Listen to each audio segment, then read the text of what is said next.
크리스마스를 앞두고 삼성 반도체의 심장을 그것도 공개로 방문했습니다. 누구냐? 바로 삼성전자 이재용 회장 얘기인데요. 자, 보면은 방진복 입고 R&D 시설을 직접 점검을 합니다. 이렇게요. 바로 이재용 회장 모습인데 어제 그 삼성 반도체 심장인 여기가 뭐 화성 캠퍼스랑 기흥 캠퍼스를 연쇄적으로 갔다고 하는데 어제는 좀 평소와 달랐다고요? 이게 달랐던 것을 예. 두 가지 포인트로 볼 수 있을 것 같아요. 당연히 저기 회장이니까 사업장 찾는 건 당연한 거잖아요. 근데 이제까지는 한 캠퍼스에 한 곳만 들러서 한 2~3시간 정도 그냥 비공개로 조용히 다녀오는 것들이 많았는데 이번 같은 경우는 어제 찾았을 때요. 이제 기흥 반도체 캠퍼스 가고요. 그다음에 화성 캠퍼스 가고요.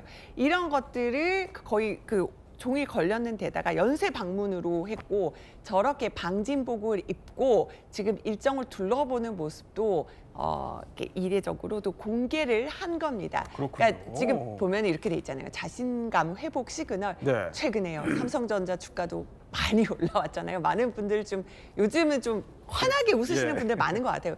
최근에 이제 원래는 삼성전자가 굉장히 그 AI 관련된 반도체는 좀 SK 하이닉스에 뒤진다 이런 얘기도 했는데 최근에 엔비디아 평가도 굉장히 좀 좋게 나왔다라는 보도도 나오기도 했거든요. 그러니까 여러 가지로 어떤 자신감을 내비친 행보가 아니냐 이렇게 또 산업계에서 해석이 나오고 있습니다. 지금은 뭐 자신감 회복의 시그널 아니냐라는 거예요. 근데 올 초만 해도요. 이게 읽어보면 삼성다운 저력을 잃었다. 죽느냐 사느냐의 문제에 직면했다. 전 분야에서 경쟁력이 훼손됐다. 도전은 없고 현상 유지에 급급하다.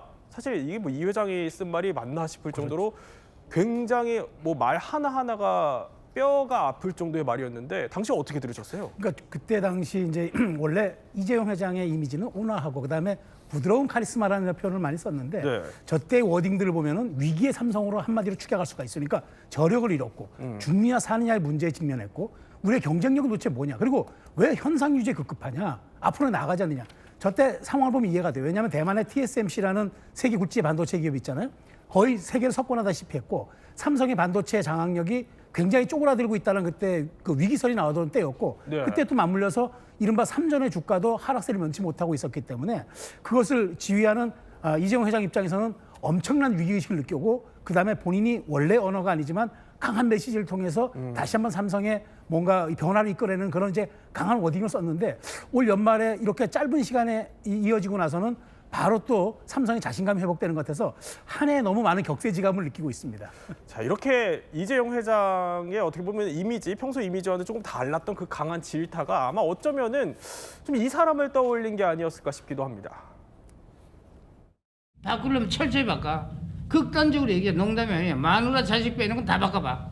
전 세계가 국제화로 가는 요 시기에 이제는 삼성이 안 변하면은 영원히 국가적으로 1위고 기업으로도 2류 내지 2.56 잘 해봐야 1.56까지는 갈 수 있을지 모르겠다. 1류는 절대 안 된다는 얘기예요. 지금 안 변하면. 자, 사실 근데 이제 올해 초까지만 해도 굉장히 좀 비장했는데 이제 그래도 자신감을 좀 회복할 만한 성과가 좀 있었어요? 네, 뭐 어제 그 이재용 회장 표정 보면요 굉장히 좋아 보였거든요. 예. 근데 표정이 좋을 수밖에 없었습니다. 일단 먼저 삼성전자 주가 흐름을 보면요. 올해 초 첫 거래일에 삼성전자는 53,500원이었습니다. 그런데 오늘은요 11만 1,500원으로 사실은 장을 마감했거든요. 사실은 이제 거의 1년 사이에 예. 2배 이상의 이제 수익률이 올라간 거니까 사실 좀 자신감이 있을 수밖에 없고요. 더구나 최근에 이제 디램의 가격이 굉장히 상승하고 있는 상황인데 삼성전자는 지금 이 기회를 놓치지 않고 최대로 지금 생산 능력을 가동하고 있습니다. 그러다 보니까 곧 이 디램 시장의 점유율을 다시 1위로 복귀하지 않겠느냐라고 긍정적인 지금 평가가 이어지고 있는 상황입니다.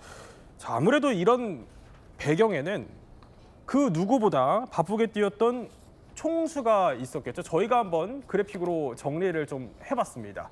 자, 보면은 굵직굵직한 일정들을 한번 정리를 해봤어요. 2월에는 샘 올트먼 손정희 회동이 있었고요. 3월에는 시진핑 주석과의 만남, 8월에는 한미정상회담 경제사절단 젠슨왕 등과의 논의, 또 10월에는 마로라고까지 갔었고요. 12월에는 테슬라 반도체 협력 논의까지. 자, 정리만 해도 이 정도인데 아마 이 중에서 국민들 뇌리에 좀 가장 강하게 각인됐다고 해야 될까요? 그 장면은 이 장면이 아니었을까 싶기도 합니다. Are we gonna get something to drink? I'm gonna have to. To our partnership and future of the world. When I was using Samsung GDDR, you were still a child.